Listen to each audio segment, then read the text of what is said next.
We have here the National Director of Miss International Queen 2024, of course, Michelle Montecarlo. Hi! Hi, Mama Tenten! Finally! Finally! It took 3 years kasi sobrang ang dami-dami mong ini-interview, ang daming gusto magpa-interview sa'yo, ang daming mong gusto interviewin. Tapos nagkikita tayo sa events ng MIQ. Busy naman ako, busy ka, but syempre, finally, on the 3rd season, eto na!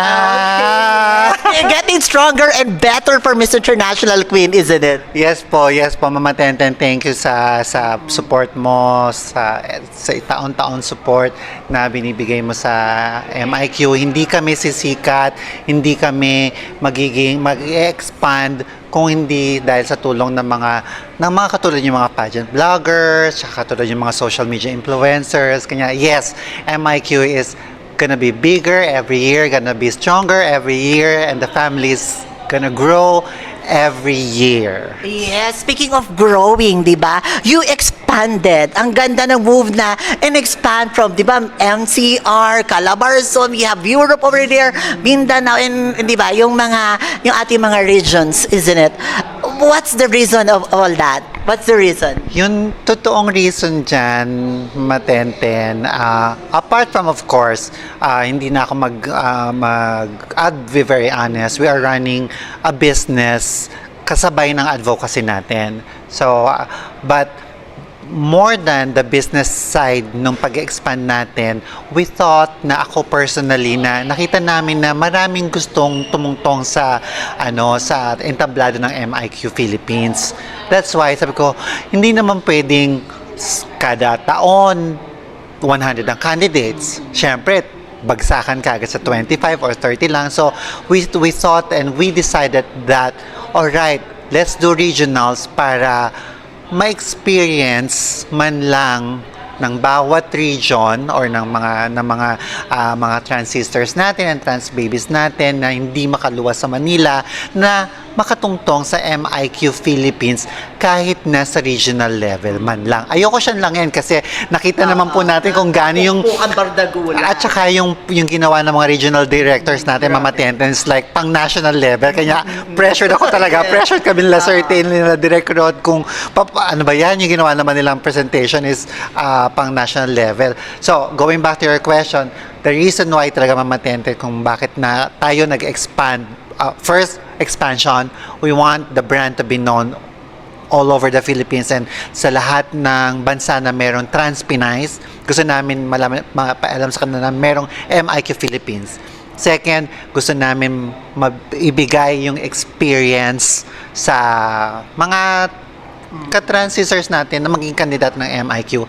And of course, gusto namin na maibigay yung pride na kahit na hindi manalo sa nationals, MIQ Philippines regional winner pa rin kami. That's still a statement. It's status, isn't it? Status, opo, status pa rin siya. We have very equally 33 lovely, beautiful, diba, sexy, charming, intelligent ladies over there. The question for, of course, the National Director is that, what are you looking for a winner? Fuchsia made a big impact.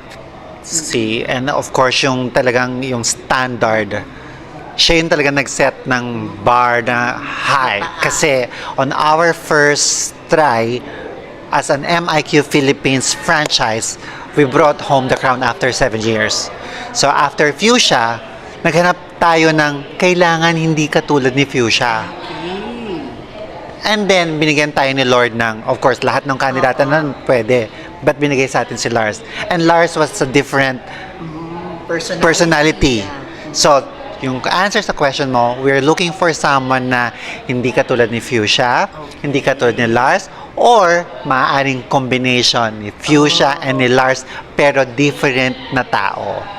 Okay. We are talking not only physically here but intellectually and the heart, isn't it? Yes, I always say, Mama Tenten, sa lahat, una, we want someone who would love the brand, who would love MIQ Philippines, an organization, not just an organization, but as yung family talaga. We value family. Sabihin man nila na yan na naman si Mama Not Not, Ma'am Michelle, Eme, Char Char, Keme.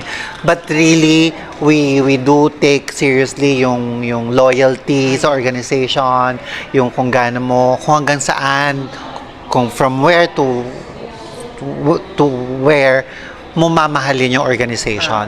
So, yun, kailangan natin yun. And yun din, syempre, she should be a good leader. Kailangan may leadership. Tapos kailangan may initiative. Hindi mo na siya kailangan utusan. Alam niya dapat yung gagawin niya.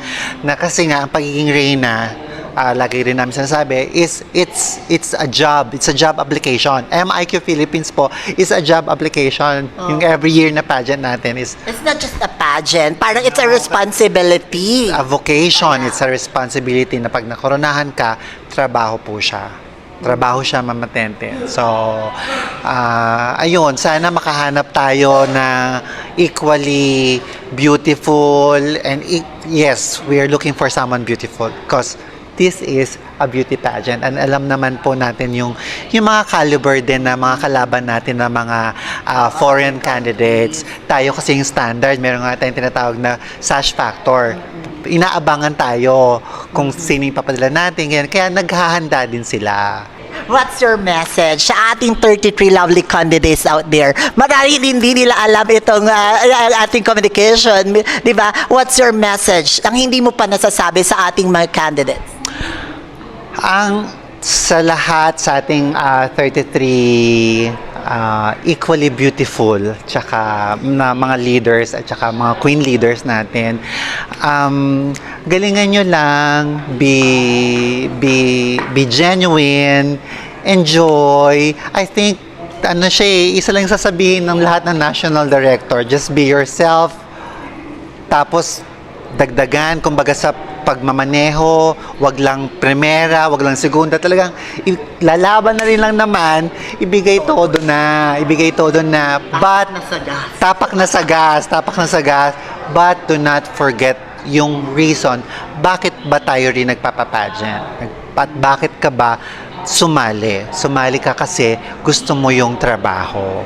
So, my advice to our 33 official candidates, mahalin natin tong trabaho. Kung sino man ang mapuputungan, isipin mo na it's not all glitz and glam.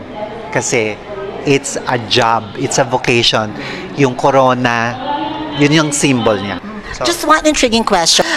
Lately that we had, di ba, a fiasco or between the Thai people and the trans Pinays out there, how would you able to bring back yung good camaraderie and relationship with the Thai people that we have? Kasi that's the question everybody's asking for Michelle Montecarlo, I think.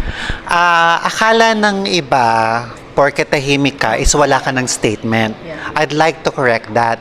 Your silence in itself is a statement. Oh, yes.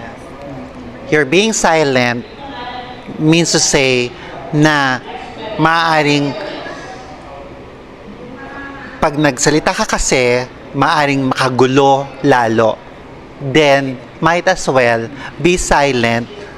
May mga silent warriors naman eh. Parang mga heroes. Merong Jose Rizal, ang ginamit pagsusulat. Meron si Bonifacio, ang ginamit talaga is pakipagbakbakan. I think I am the Jose Rizal type na yung I would defend or I would give my stand sa pagiging tahimik. But that doesn't mean to say na wala akong stand. Silence in itself is a statement, I think, na ayaw mong makagulo. Kasi dalawang nagsasalpukang bansa yan eh. Of course, gusto ko ipagtanggol ang mga Pilipino. But we have this good relationship with Thailand at marami tayong friends na mga Thai national. So, I'm pretty sure parehong may mali, parehong may tama, and gumitna ka lang, I think is a good statement na. Yeah. Meaning, that is a very decent and classy way, di ba? Hindi na, I mean, it will not affect, di ba, the good relationship or misunderstanding will not affect the relationship between the two parties, isn't it? Isa pa yun, buti po, binanggit niyo po ulit yung term na Miss International Queen. We are running a brand. We represent a brand.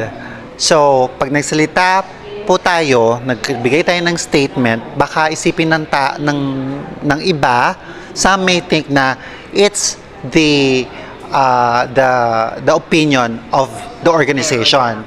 What if kung opinion ko lang po yon? So now, hindi na po pwede na, kasi hindi na po pwede, the organization is bigger than myself. So dapat iniisip ko po muna yung ikagaganda or ikabubuti or ikasasama ni MIQ bago po ako maglabas ng statement. Yeah. Everybody's recognizing you for your works here. How important and how valuable is Miss International Queen for you?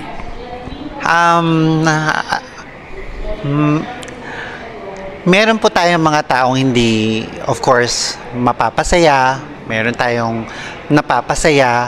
Pero ako po kasi, Mama Tenten, is mas binibigay ko yung energy ko tsaka attention ko sa mga taong napapasaya ko. Kasi it's given. You cannot please everybody. I can only say sorry and apologize for the people na hindi namin ma-please. But that's life, you know. And how important ang MIQ sa akin. Naka-third season na po tayo. Kung hindi siya importante sa akin, baka nung second season pa lang, umayaw na po ako. Give up ka na. Pero ito po, naka-third season na po tayo. Mas pinalakas pa. Lakas po natin, ganyan. So, ganun ko po siya, despite ng kung positive and negative feedback, andito pa rin po ako. Kasi, mahal ko yung brand at alam ko po na mas maraming napapasaya ang MIQ kesa sa napapalungkot.